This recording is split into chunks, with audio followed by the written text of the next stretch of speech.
Bien-aimés, dans le nom puissant de notre Seigneur Jésus-Christ, sans plus tarder, nous faisons un petit rappel sur les différentes exhortations.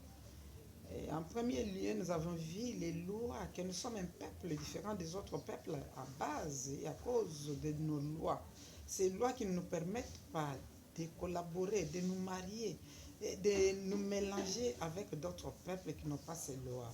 Et nous avions continué pour voir que la question qui avait été posée aux disciples, c'est cette même question que Jésus-Christ nous a posée. Qui suis-je pour toi?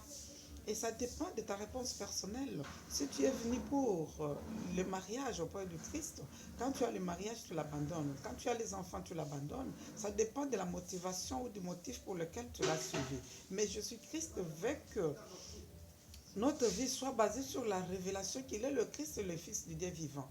À base de cette révélation, tu deviens l'église du Christ et tu vas vivre maintenant les promesses qui accompagnent cette réponse, que les portes des morts ne prendront pas d'emprise sur toi.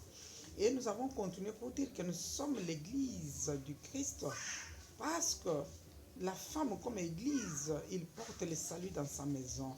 Il proclame la parole chez ses enfants et chez son mari, et la cellule de base est bâtie.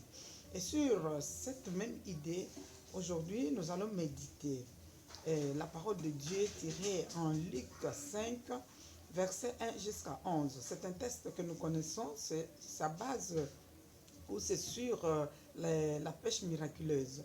Nous voyons qu'avant que Jésus opère le miracle, il a tout d'abord utilisé la barque de Pierre. La barque de Pierre, c'est ta vie.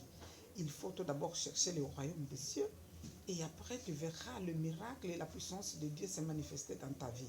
Ce n'est qu'après avoir utilisé la barque pour prêcher la parole de Dieu qu'il a demandé à Pierre maintenant de lancer le filet en pleine mer. C'est en pleine mer ou dans la profondeur que tu as les choses précieuses, que tu as tout ce dont tu cherches. Alors il ne faut pas lancer les filets sur le rivage. Tout au long de cette journée, essayons ensemble de méditer cette parole et voir la profondeur, entrer en profondeur pour demander à ce Dieu-là, le Dieu de l'impossible, le Dieu des surprises agréables, de nous utiliser de plus en plus et réaliser notre identité pour laquelle il nous avait envoyés dans ce monde parce qu'il est le potier. Quand il nous a fait comme des vases, chaque vase a son utilité.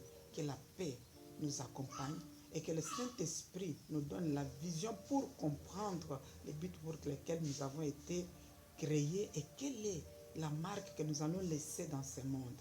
Au nom puissant de notre Seigneur Jésus-Christ. Amen.